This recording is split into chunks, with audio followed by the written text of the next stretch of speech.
जी दोस्तों, आज हम जो टॉपिक एक्सप्लेन करने जा रहे हैं वो है जी power grid production using WiMAX. First of all you should know about what is WiMAX. So let me tell you about what is WiMAX. Actually WiMAX stands for world wide interoperability for microwave access, यानी कि इसमें क्या होता है कि microwave wave हम use करते हैं और वर्ल्ड वाइड जो अपनी इंफॉर्मेशन है उसे एक्सचेंज करते हैं। अब ये जो नेटवर्क यूज़ करता है वो मैन नेटवर्क यूज़ करता है, यानी कि मेट्रोपॉलिटन एरिया नेटवर्क जो है वो ये टेक्नोलॉजी यूज़ करती है। वह मैन होता क्या है, मैन वैन और लैन जो है उसके दरमियान दरमियान वाला नेटवर्क है। यानी कि लैन क्या है, लैन नेटवर्क वो होता है, मिसाल के तौर पर आप दफ्तर में बैठे हुए हैं, उसमें आप जो नेटवर्क यूज़ करेंगे वो लैन होगा। और आप एक टाउन में हैं और टाउन को जो नेटवर्क आप देंगे वो मैन होगा। और इसी तरह डिफरेंट टाउन जब मिल जाते हैं और जो भी नेटवर्क बनता है उसे वैन कहते हैं। अब हम चलते हैं वाईमैक्स की करैक्टरिस्टिक्स की जानब। वाईमैक्स 1 गीगाहर्ट्ज़ फ्रीक्वेंसी को एक सेकंड में 30 माइल्स तक भेज सकता है। दूसरी बात, इसका जो IEEE जो स्टैंडर्ड है वो 802.16 है। तीसरी बात, ये सिंपल वाईफाई की तरह ही है। यूँ कह लें कि वाईफाई जो है हमारे रूम में होता है सिर्फ, और ये पूरे इलाके में हमें वाईफाई प्रोवाइड करे। Now let me tell you about the benefits of WiMAX. The first one is that कि ये हमें ब्रॉडबैंड केबल से छुटकारा देता है। सेकंड वन इज दैट कि हम बहुत ज़्यादा डाटा को ट्रांसफ़र कर सकते हैं, जिस तरह हम पीछे पड़ चुके हैं कि हमने 1 गीगाहर्ट्ज़ डाटा को ट्रांसफ़र किया है। The third one is that कि हम it is provided as support for mobility. अब हम ये समझते हैं कि ये वाईमैक्स काम कैसे करता है। देखिए, ये यहाँ पे हम अपना जिस तरह घर का मॉडेम होता है, हम घरों में वो लगाते हैं, तो यहाँ पे हम टावर यूज़ करते हैं किसी एरिया में, और वहाँ पे इसी टावर के ऊपर ही हम कोई मॉडेम जो है वो लगा देते हैं अपने घर का। और आपकी जो डिवाइस है जिस पर आपने सिग्नल लेने हैं उस पर कोई ना कोई कार्ड होता है, तो उसके ज़रिए से फिर ये सिग्नल भेजता है उस डिवाइस पर, और हम जो है इंटरनेट की जो फैसिलिटी है वो कहीं भी बैठे हों, हम वहाँ पे इंटरनेट की फैसिलिटी को इस्तेमाल कर सकते हैं। अब आते हैं हम अपने असल टॉपिक की जानब, जो कि था power grid protection using WiMAX.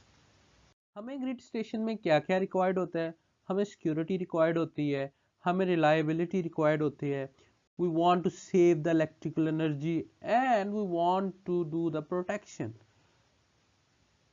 but we will do overcurrent protection here.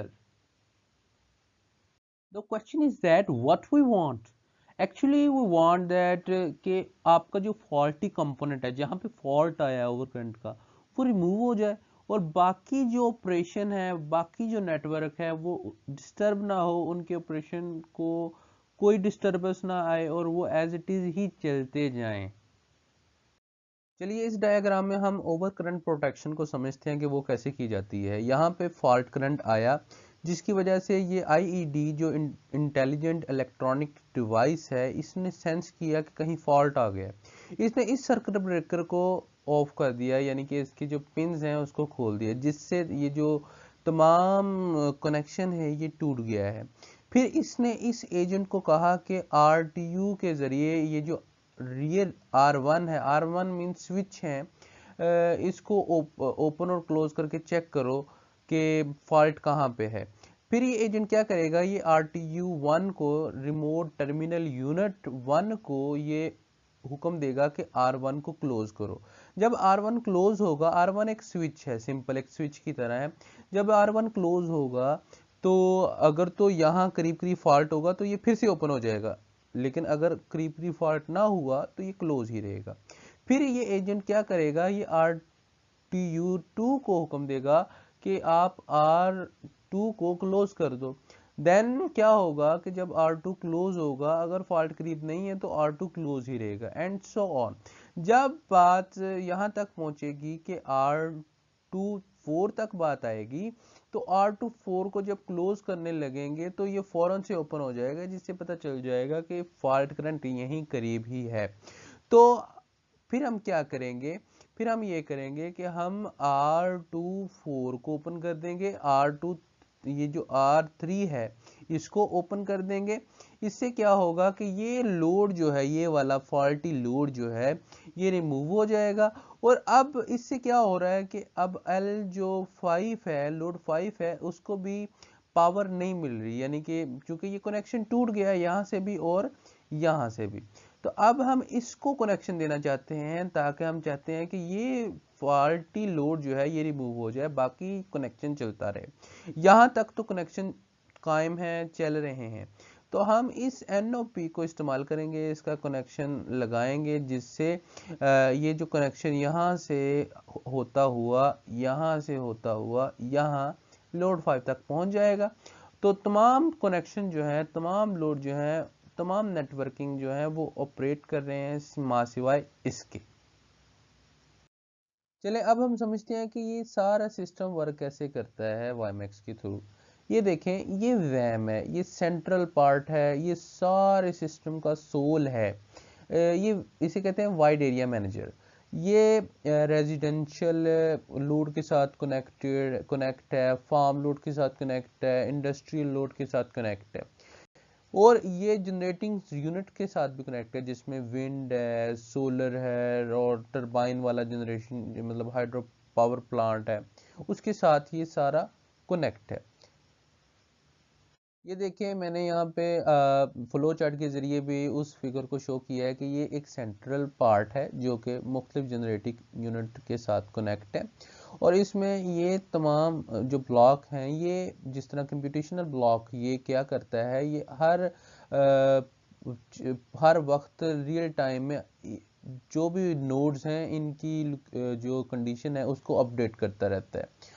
और इसी तरह ये जो इंटेलिजेंट जो कंट्रोल है, इस ये ऑर्डर देता है कि किसको ट्रिप करवाना है या किसको आपने ट्रिप नहीं करवाना। और ये जो चीज़ है, ये आप जो एक बंदा है कंप्यूटर पे बैठा हुआ है, वो अगर कोई ऑर्डर देना चाहे तो वो यहाँ से इस ब्लॉक के जरिए ऑर्डर वैम को ऑर्डर दे सकता है। यानी कि ये किस लिए यूज़ होगा, ये हम आगे जाके बताऊंगा मैं आपको। अच्छा, अब यहाँ देखें, ये वैम जो है डिफरेंट नोड के साथ कनेक्ट है और डिफरेंट लोड के साथ कनेक्ट है, और हर लोड जो है एक फॉल्टी सेंसर के साथ कनेक्ट है, और हर फॉल्टी सेंसर कोई ना कोई किसी कंट्रोल मैनेजर के साथ कनेक्ट है, और कंट्रोल मैनेजर जो है वाईमैक्स के थ्रू जुड़ा हुआ है वैम के साथ। फर्ज करें कि ये हमारे पास एक इंडस्ट्रियल लोड है, हमने इस पर कोई ना कोई फॉल्ट आ गया इस पर, तो फॉल्ट सेंसिंग डिवाइस ने ये फॉल्ट डिटेक्ट किया और लोकल कंट्रोलर को भेजा। लोकल कंट्रोलर ने वो फॉल्ट की जो इंफॉर्मेशन है वाईमैक्स ट्रांसमीटर के ज़रिए वाईमैक्स रिसीवर तक पहुंचाई, और वाईमैक्स रिसीवर जो है वो लोकल एरिया मैनेजर के साथ अटैच है। फिर लोकल एरिया मैनेजर ने वो इंफॉर्मेशन के मुताबिक कोई कंट्रोल एक्शन जो है वो लोकल कंट्रोलर है उसको भेज दिया, जिसकी बदौलत जो है वो लोड जो होगा वो ट्रिप हो जाएगा। ये मेरे पास मेरा सिम्बॉलिक मॉडल है, जिसमें यहाँ पे ये जो चीज़ है ये 3 फेज सोर्स है, और ये चीज़ जो है मेन ब्रेकर है, और इसी के साथ ये रिसीवर लगा हुआ है इसका। और यहाँ पे ये जो मेन 3 फेज सोर्स है, ये 3 हमारे पास जो लोड हैं, कमर्शियल, फार्म और रेजिडेंशियल, ये वाले उसको दे रहा है ये पावर। अब ये जो डिफरेंट लोड्स हैं, ये यहाँ पे ये रिले लगा हुआ है या कंट्रोलिंग यूनिट है ये, और इसका ये है कमर्शियल का, फार्म का ये है, और इसी के साथ ये चीज़ जो है ये वाली हर एक के साथ है, ये आप चेक कर सकते हैं। ये फॉल्ट करंट है, और इसके साथ ये भी जो है ये ब्रेकर है। और इसके साथ ये जो चीज़ें लगी हुई हैं ये करंट मेजरमेंट है, और ये चीज़ जो है ये वोल्टेज मेजरमेंट के लिए है। और यहाँ पे ये चीज़ जो है ये वाईमैक्स जो ट्रांसमीटर है ये वो चीज़ है। तो अब हम क्या करेंगे, फ़र्ज़ करें कि ये फार्म लोड है, इस पर कोई ना कोई फॉल्ट आ गया है, इस फॉल्ट करंट की वजह से जो हमने यहाँ से दिया। अब क्या यहाँ से फिर इस कंट्रोलर ने उस फॉल्ट को डिटेक्ट किया, तो इसने इस वाईमैक्स ट्रांसमीटर के थ्रू यहाँ तक भेजा जो भी इंफॉर्मेशन इसने यहाँ से डिटेक्ट की थी, तो वो यहाँ तक आ गई, तो यहाँ से वैम तक पहुंची। अब वैम को वो इन्फॉर्मेशन पता चल गई है, वैम ने वो इन्फॉर्मेशन जो भी डिटेक्ट की है उसके मुताबिक फिर इसने ट्रांसमिट कर दी है। तो ट्रांसमिट होते होते वो यहाँ तक पहुंची, और यहाँ से फिर ये जो ब्रेकर है ये ओपन हो जाएगा।